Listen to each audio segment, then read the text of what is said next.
ఒకే ఒక క్యారెక్టర్తో వస్తున్న చిత్రం పంచమి. ఒక రకంగా ఇది ఒక ప్రయోగం అనుకోవాలి. పంచమి టీమ్కి all the best. All the best for Panchami team. I wish them all success. Telugu చలనచిత్ర చరిత్రలో ఒక ప్రయోగం. ఒకే పాత్రతో పంచమి చిత్రం దాదాపు 2 గంటలు మిమ్మల్ని అరించడానికి వస్తుంది. తప్పకుండా చూసి ఆశీర్వదించండి. All the best for Panchami whole team. Single క్యారెక్టర్తో ప్రయోగాత్మకంగా చేస్తున్న సినిమా పంచమి. ఇది ఒక ఎక్స్పెరిమెంటల్ ఫిల్మ్.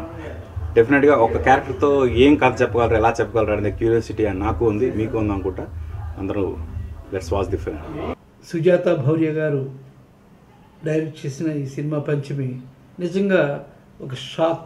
అంటే ఒకే క్యారెక్టర్ మీద ఒక కథని స్క్రీన్ చేయడం అంటే చాలా ధైర్యం కావాలి.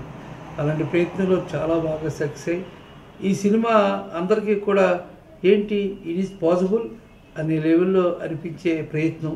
ఆ ప్రయత్నంలో తప్పకుండా ఈ సినిమా సక్సెస్ అవుతుందని, ఒకే క్యారెక్టర్ మీద సినిమా అంతా కూడా తీయడం అంటే ఇట్స్ నాట్ ఎ జోక్. అందుకని లేడీ అయినా సరే ఇంత ధైర్యం చేసినందుకు, స్క్రీన్కి ఒక కొత్తదనాన్ని ఇచ్చినందుకు సుజాత గారిని ఎంతో అభినందిస్తున్నాను. మీరందరూ కూడా ఇలాంటి ప్రయత్నాన్ని సక్సెస్ చేసినప్పుడే ఇలాంటి మరిన్ని ప్రయత్నాలు వస్తాయి.